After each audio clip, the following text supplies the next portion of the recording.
passed away, showing Fakhruddin Ali Ahmad, the president, having a bath. And somebody has come, his aide has come with an ordinance, and he's put his hand, because he's having a bath, the president, he's put his hand around the door, and Fakhruddin says, just wait till I finish my bath, because he was signing ordinances left, right and center. So I'm reminded today that we are in somewhat a similar situation, where every green law is being liberalized, scrapped, amended, distorted. We have only to see very recently, in fact yesterday, that 80,000 hectares in the Aravallis, which was supposed to be de-reserved, are now perhaps stayed for some time. The TSR Subramanian Committee report was given the extraordinary time of 2 months to complete its deliberations on the 6 very vital laws dealing with water pollution, air pollution, forests, land and so many other issues. And all that is up for grabs now. I come from Mumbai, where we are especially concerned about the liberalization, not the scrapping of the central regulation zone laws. For instance, the coastal regulation laws, CRZ. For instance, the area of Mahim has been declared a bay, so the previous prohibition of no building 500 meters from the high tide line has now made 100 meters. So a builder is already putting up 2 55-story towers right on the coast.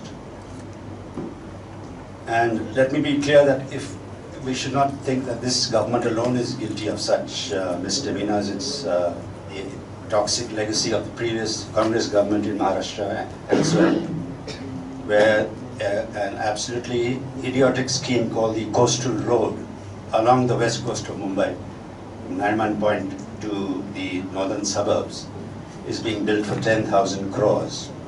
And this is claimed to be an environmental benefit for which 175 hectares will be reclaimed. We're talking about some of the most expensive real estate in the entire country, sometimes reaching 1 lakh rupees a square foot. So this is the situation which we are faced with. Simultaneously a crackdown on environmental organizations, Greenpeace and others, on the Intelligence Bureau calculation that these costs are back of the envelope. They calculated these costs 2 to 3% of the GDP. When, as we know, the World Bank has calculated even a few years ago that the cost of environmental degradation is 5.7% of the GDP. So we are very concerned that the whole regulatory system is being gradually undermined. But we are fortunate to have speakers who will deal with these issues. And I'll begin with Usha Ramanathan, who's legal expert, been on subcommittees and many other, involved in many other issues. Usha. Thank you, Daryl. I'm going to pretend that Pratap Singh Rudy is here, because I had kind of come ready for a gentle needling attack. I don't feel like giving that up, because I think there's a number of questions we need to ask this government, and it's time the government came out and answered some of these things. I want to start with this, that, see, there is something to knowing before we make decisions. And there seems to be a certain unwillingness to know, because knowing might actually not allow certain decisions to be made. I, of course, am personally affected by this lack of desire to know, because I was part of a committee which was set up last year to look at the socio-economic status of tribal communities, and there are a number of things. There were there were 6 of us on it, and each of us worked on one aspect of the issue, one aspect of the issue, and we put that together. And we thought, at least this is a new government. If nothing else, they'll at least look at these, look at the report, But like governments of yore, this government too has decided that they will pretend it doesn't exist. And then they constitute the TSR committee to give them the results that they want. I mean, because if you look at it, in the terms of reference of the TSR committee says that you look at these laws so as to help meet the objective of what? So meet the objectives of the state, meet the objectives of the government and where it is that they want to go. There is a logic to rationalization of laws. There is a logic to simplification of certain procedures. But there is no logic to setting aside all the norms so that some other objective which has been set is taken care of. And we find that there are places where we have seen this happen over a period of time which hasn't vanished till now. And I just mentioned one of those, which is this thing called the MOUs. I know we'll talk about the ordinance in a bit. But I'll just start with these MOUs. These memoranda of understanding between the state and corporations has become a routine practice, entering into these memoranda of understanding. And these MOUs create a special relationship between the state and corporations. And it gets the state promising a number of things to corporations, including helping in getting environmental clearance, getting land, getting forest clearance, and increasingly in saying that they will help maintain law and order around, in the area where the corporation is going to perform its tasks.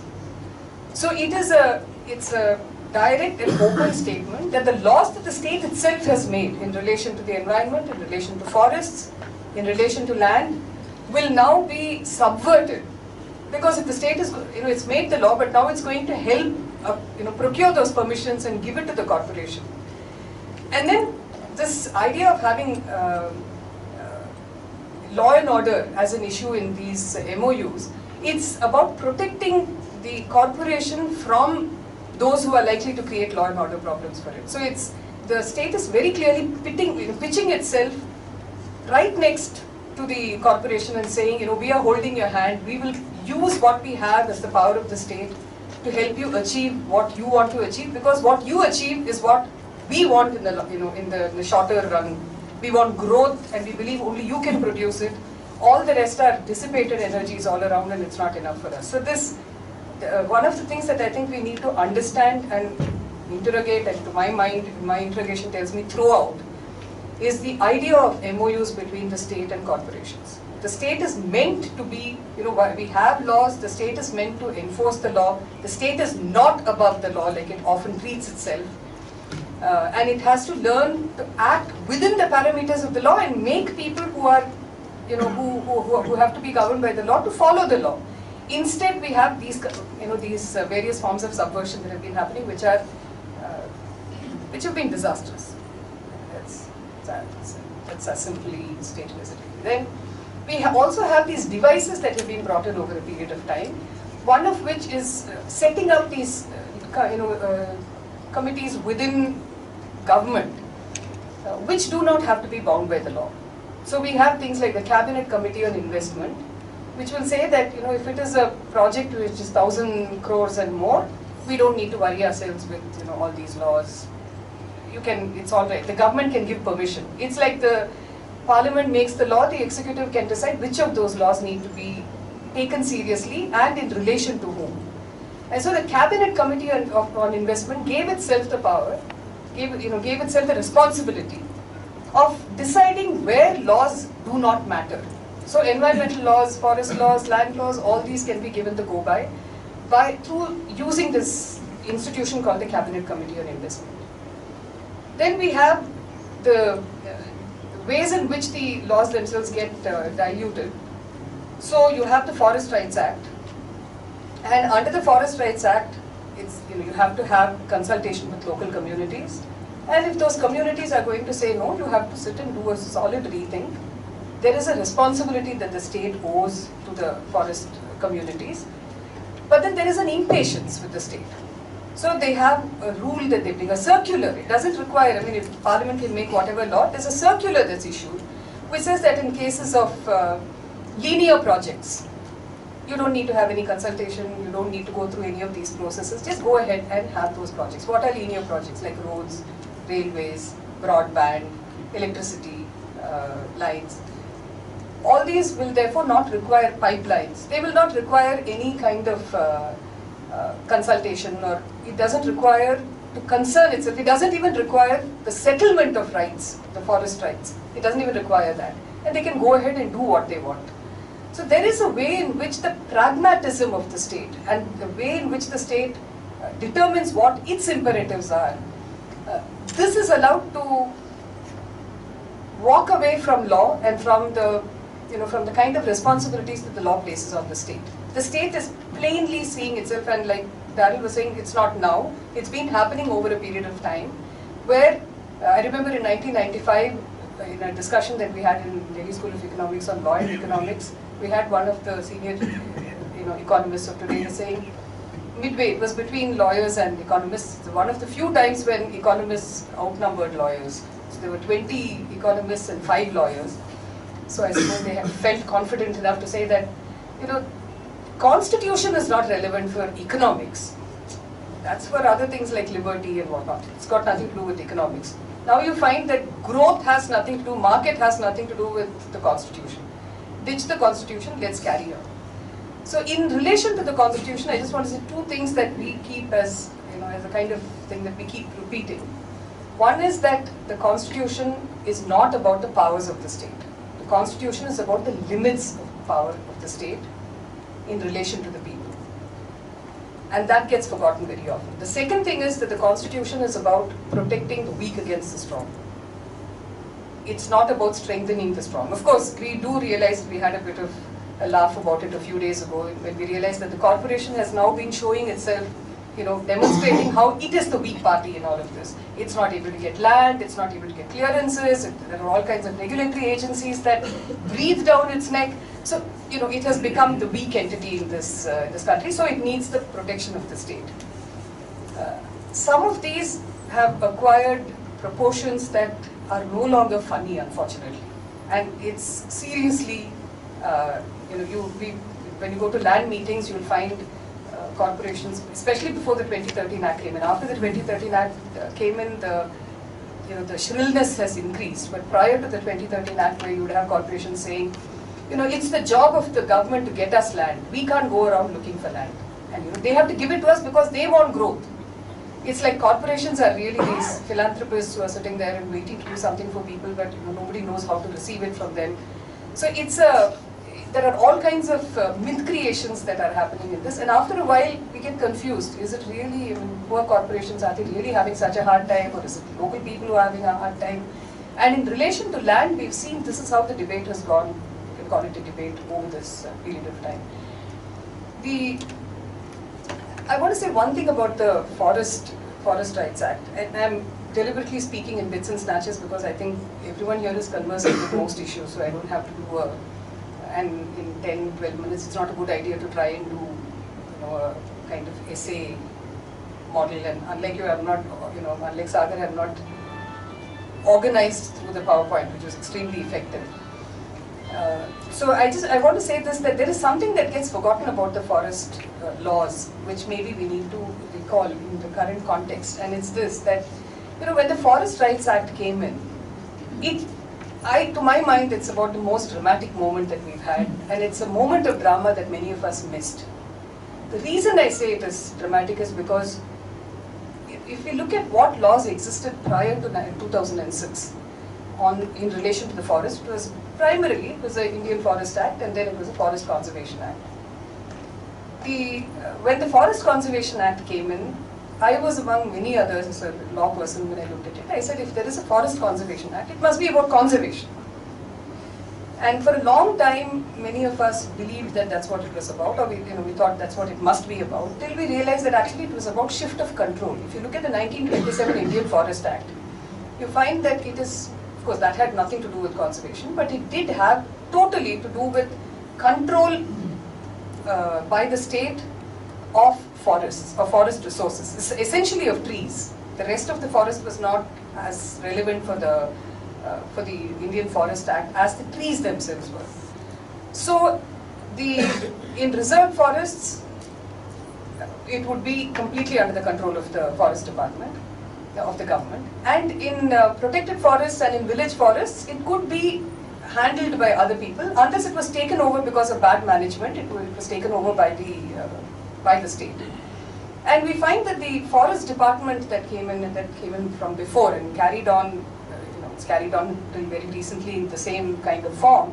Its basic task was to preserve that resource for use by the state or by anyone that the state allowed, permitted to use it. So it was about the resource being controlled and permission of the state being primary to diversion of forest to non-forest purposes, of the trees essentially to non-forest purposes. By 1980, when it came in, there was a burgeoning environment consciousness, and the idea that we needed to safeguard as much of the trees as we could. And so it was shifted from the centers, the permission to divert. That permission could no longer be given by the states. You had to go to the center for diversion of that forest, from forest to non-forest purpose. But that didn't, it only shifted the location of that power. So it was presumed that at the center you'll have people who are going to be much more concerned at the national level of how you maintain your environment and what you do, and therefore it was taken over by the center. But now over this period of time we've seen that, if you look at the last dispensation when Jairam Ramesh, for instance, was the minister, they tell you that except for 6 projects, everything else was clear. And all of these were for diverting forest purposes to non-forest. If we read about the Mahan, for which Greenpeace is being pilloried today, they're being pilloried because they've actually spoken the truth. They've gone there and found that the consent of the local population, of the tribals there, has been fraudulently obtained. And that, of course, we should not say now because it is anti-national to do anything that might prevent a project like that from coming up. So it's completely and totally harebrained to think along these lines, but it's possible today because even the Forest Conservation Act is allowing for the state to act in its interest and in the interest of what it thinks is important and not in the interests of conservation. And that's one of the major dangers. When the Forest Rights Act came in, why I say it's dramatic is because something like 23% of the landmass which had been under the Forest Department suddenly opened up. And it became, we all know that although 23% was reserve forest, it's been incrementally going up. Hardly ever does it come down because dereservation only happens when it has to be given for a project or it has to be given to someone that the government wants to give it to. Otherwise it continues to be reserved, even if there is no forest cover on that land.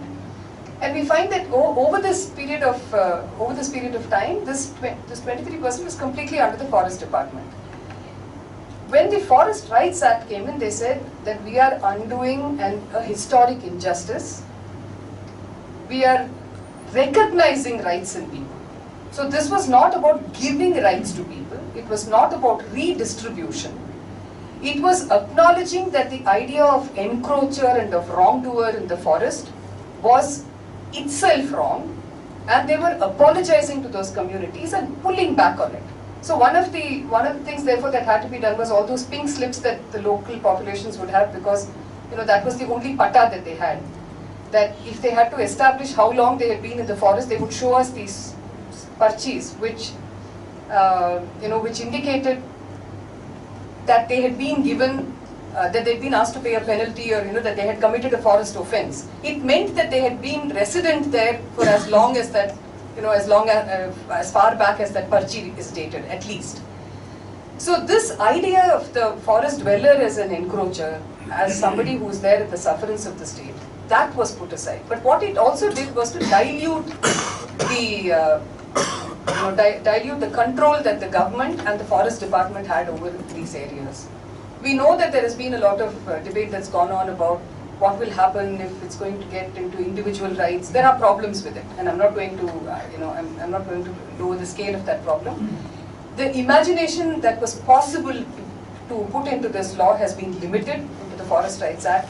But for the first time, a law that is related to forests speaks the language of conservation. There's the Wildlife Conservation Act, and then you have this law, which for the first time speaks of conservation and says that local communities will be involved in conserving the environment around them. The idea of consultation and consent is built into this law. And so if a local community does not want to be does not want to have their land taken over.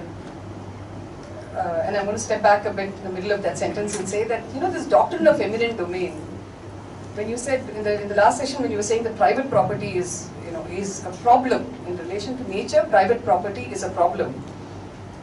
We have an additional problem in relation to the Forest Rights Act, where we say that the idea of investing people with individual rights has become the ability of the state to purchase it from them. Eminent domain is about the purchase of, that is the taking over of private land for a public purpose on payment of compensation. This was not possible. This kind of a definitional thing, this doctrine was not possible to inflict on many populations, because it was not private property that existed. So you had to deal with communities, you had to deal with it like it was a wider issue of public interest.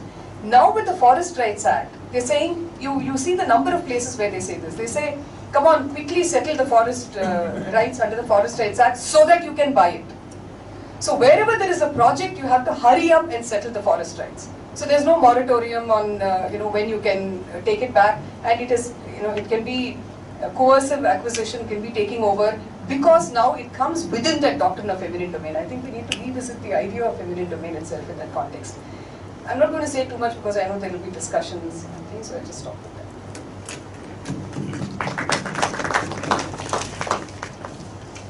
Thank you very much, Usha. And we now have B.K. Manish, who's an activist and a communication buzzer at RAS.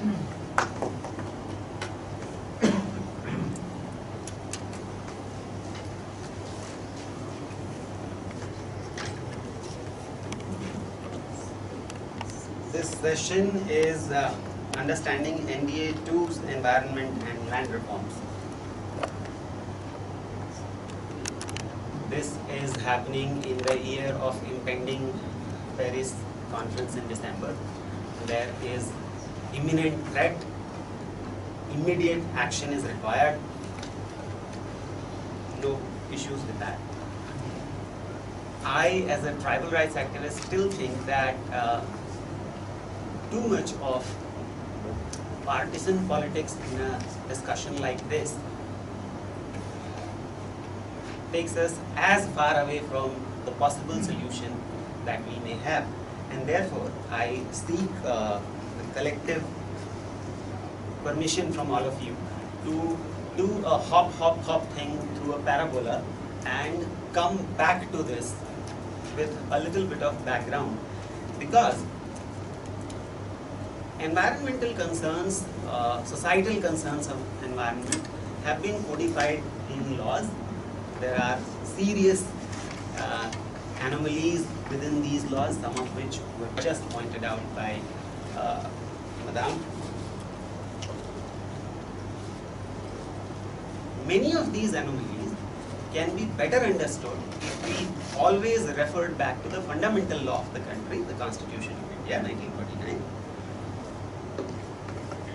Since tribals have some of the most distinct differences on our positions, societal positions on environment and conservation, therefore it is again relevant to compare the positions of tribals and try locating them in the wider context of the Constitution of India.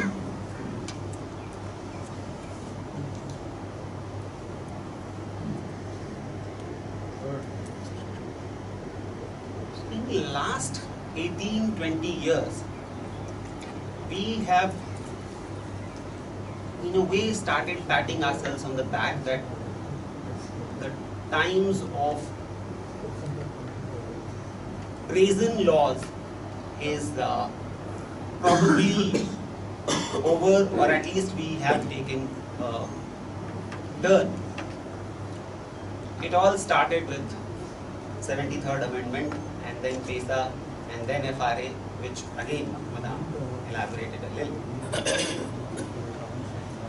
As a tribal rights activist, it has always been one of my concern, the concern of a very limited group, as to how we can even expect communitarian laws to have any impact in a society, in a political society, which is based essentially on a libertarian polity.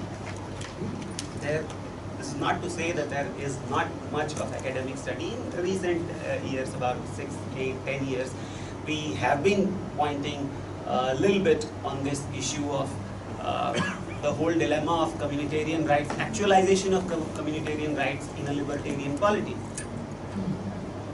My point is, this dilemma is still very little understood, very little efforts have been made regarding this.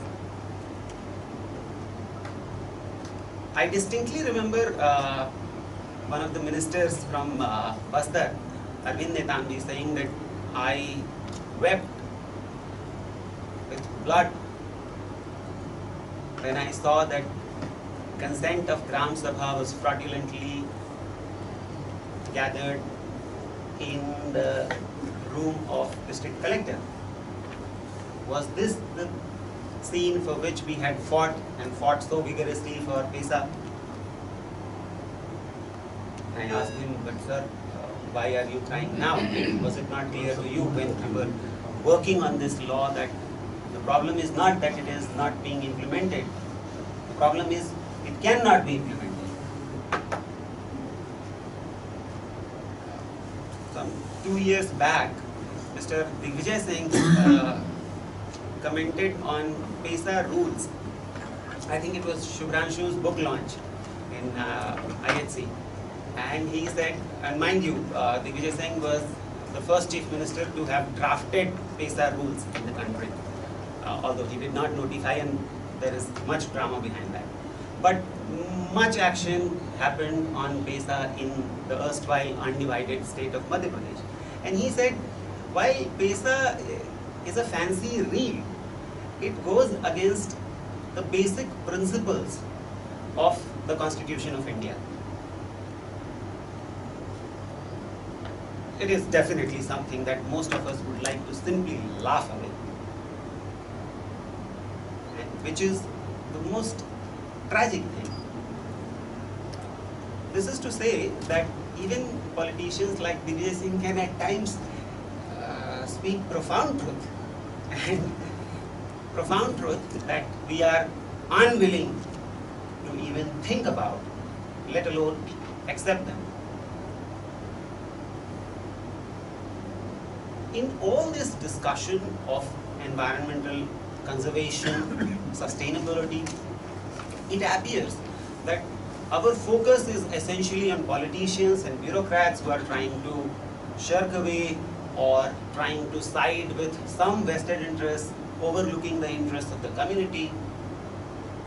But frankly speaking, as a society, civil society response in India has not really been consistent. And to give just one example, probably all of us present in this room like to hate Justice Sabharwal. Probably most of us like to hate and deride NBA versus Union of India judgment. It's like a very major event in. The thing is, after all these years, and I keep referring back to it because I have filed a few cases that in a way depend on that judgment, and I keep thinking of it. Have we really given a strong and coherent reply to the likes of Sabharwal and other judges? There was a whole bunch of them that delivered those kind of judgments throughout late 80s to the 90s and early years of this millennium. We are talking about finding newer solutions, more efficient solutions of energy, but we are unwilling to even consider the fact that no matter what kind of models or solutions we may think of, we are in India, we have no solutions and no models that are applicable. Think about this. in the first joint session of the Parliament of this government, Honorable the President of India promised this country that before we complete 75 years of the independence, we will provide to each family pakka house, potable water, and 24/7 electricity. I'm still trying to figure out if that is even statistically possible, providing 24/7 electricity in a country like India. Mind you, this is a human feat that has never been achieved in human history. It has never happened. We don't know. We have absolutely no idea if this can be achieved any more than if we have colonies on Saturn or Mars. It's roughly of the same scale. For the simple reason that we don't know what is happening in China or what happened in China. And there is no other country with the size of population of India, with the kind of diverse problems that we have, and I'm not even getting into the resource pool and extractable and recoverable resources. I'm simply saying, as a student of mathematics and statistics, I simply wish to apply my mind and ask, is it statistically possible to provide 24/7 electricity to each Indian family in foreseeable future ever? Forever. Why do you think it's not possible? Because we don't have those resources, sir. That's what you have come to conclusion. Yeah, I mean, allow me to complete and then Let him finish and we can ask. the simpler calculations are there. One may say, okay, it's not so difficult. We know this is the population, this will be the projection. We calculate this much of electricity would be required. This is the resource that is required. We have this much of resource pool. We'll bring it, we'll channelize it, we'll bring it to the powerhouses. This will happen. The thing is, the calculations that we saw in Mr. Sagardhara's presentation, if we just bring in that picture the realities of Jharkhand, Odisha, Bastar, Telangana, we would realize that these are not mere mathematical calculations. The coal is there, but how much of that is extractable? How much water is actually collectible? How much of it can be brought together to generate that kind of electricity? And the problem does not end there. Even if we generate that kind of electricity, we are assuming that if we have this amount of electricity, it can actually be distributed equally. The very concept of sustainability and equality are being two sides of the same coin is something that still hasn't really sunk in.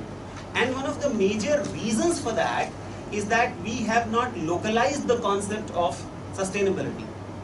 Sustainability, what it means in UN, in a UN meeting, or what it means in Delhi, or what it means in Raipur, and what it means in Bastar, is not one and the same thing.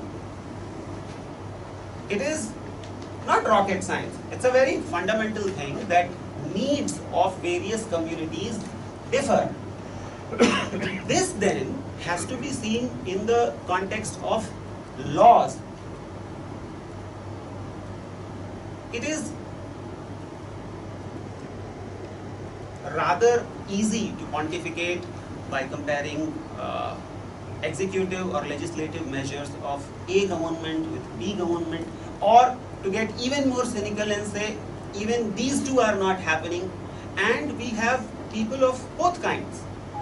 We have amazing kinds of suggestions coming, suggestions that make me wonder whether there is any sincerity in finding real solutions. To give just one example, Khaka High Level Committee, which submitted its report in May, officially, and it was leaked properly in December last year. In one of its recommendations it says, and I quote, The exception to linear projects and the decisions of the Cabinet Committee on Investment illustrate the point. Such deliberate flouting of the law currently has no penalties attaching to it. Such penalties that will deter the breaching of the FRA need to be introduced. This is called rhetoric. Penalties on whom? Cabinet Committee on Investment. And we are not even getting the question whether GOMs or EGOMs are constitutional or not. That door is almost closed after that episode on constitutionality of CBI or Planning Commission. We are not even going there. All we are saying is, okay, so Cabinet Committee on Investment has flouted FRA, there should be penalties. How? On the basis of what? There needs to be either statutory provisions for that, or there needs to be rules, delegated legislations. A, who will bring them? B, even if those are somehow by some magic happen and come on the statute book, who is going to assess those penalties, and then who is going to collect those penalties?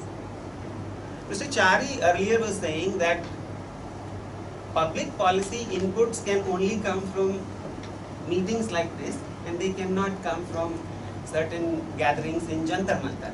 Now that's a major issue of polity per se. Problem of some of the activists like myself is that when we get certain opportunities like the Khaka committee had, and I'm still not getting into my personal issues with the minister or what all happened in the backdrop of Khaka committee, why it was made a high-level committee instead of a constitutional commission as was promised publicly. If a high-level committee employs the language of Jantar Mantar, then we are in a heightened sense of drama and we miss great opportunities. Again, what are the real solutions of this energy crisis, deteriorating environmental issues, until and unless we are willing to look at alternate lifestyles? Of course, there are n number of reports that suggest, on one hand, that tribals, or we like to use the term Adivasis distinctly from tribals or scheduled tribes, are probably some of the last practicing examples, specimen of sustainable living. They are shrinking and they are very few, they are scattered. Even large parts like saying Bhum or Bastar or some other areas, Niyamgiri, cannot really be said to be examples of sustainable living, but they are as close to as is possible within the local means. The thing is, when we simply say that this is one lifestyle that needs to be protected on one hand, and on the very other hand, we say that provisions of Right to Education Act need to be actualized. Schools need to be available in the vicinity of their own hamlet. We tend to forget the fundamental anomalies here, and this way we are contributing to the overall cynicism, which is one of the biggest deterrents to finding any solution. I'm pretty sure so far all that I have said might sound pretty gibberish, but since I'm hopping, and as a tribal rights activist, we have some serious problems, dilemmas. As a human rights activist, I have to defend liberties enshrined in the Constitution. As a tribal rights activist, I have to decry certain provisions in fundamental rights. I have to point out that any actualization of communitarian rights would not happen in a libertarian polity till a major restructuring of our polity takes place. That is not even being attempted, leave alone being possible, when such comments are made. And I heard this in this very room in some other program. Some learned gentleman who will later speak today said that Constitution of India does not employ the word development. It only employs growth in two places. The other way around. Okay.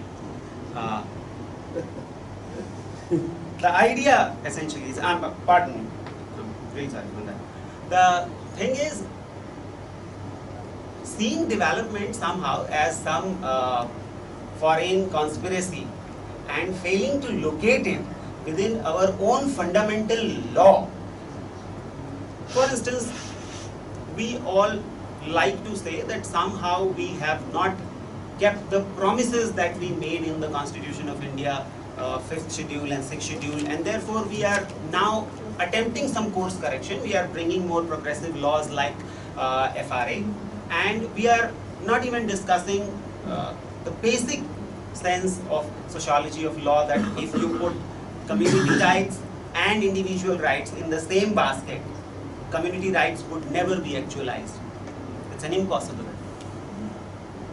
These kind of anomalies are not being addressed for the simple reason that the stand of civil society is not consistent. Before we can point fingers at party A or party B, and to conclude, I would say, soon after the cracks appeared in Aam Aadmi Party, and a lot of members of civil society were either directly or indirectly linked to it, there was this sudden hope, and they were saying probably it is the time, especially I remember Mr. S.P. Uday Kumar commenting it, that we need to have India's first green party with a good model of internal democracy. And I told him, but we don't have a template of either internal democracy with People's Representation Act 1951 or of green polity. First of all, we need to have any kind of template to even attempt that. It is in this context that I come back to the topic of this session, that yes, the threat is imminent, it is right here, right now. When somebody like Dr. Saxena says that we will not have any Adivasis in next 20 to 30 years, we need to take that seriously.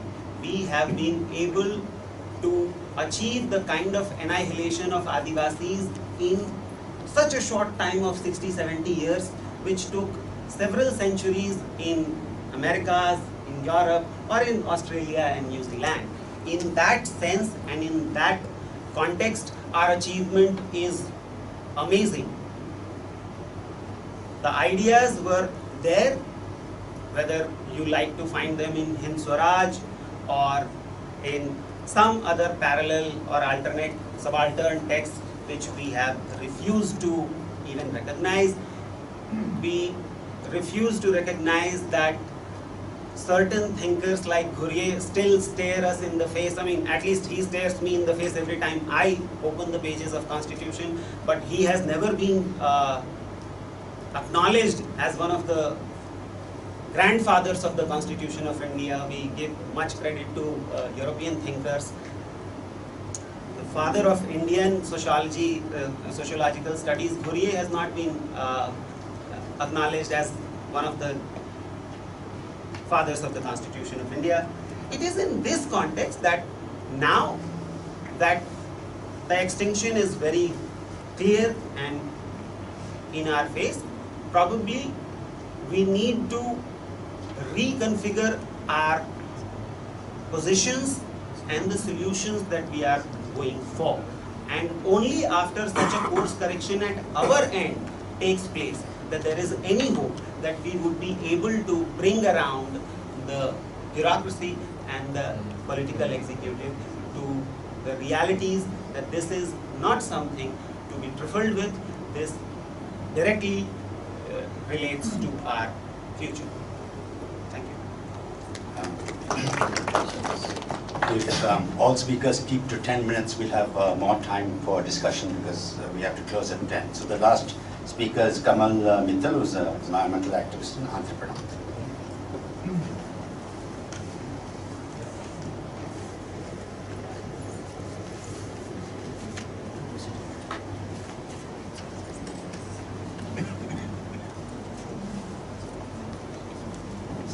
Let's go ahead.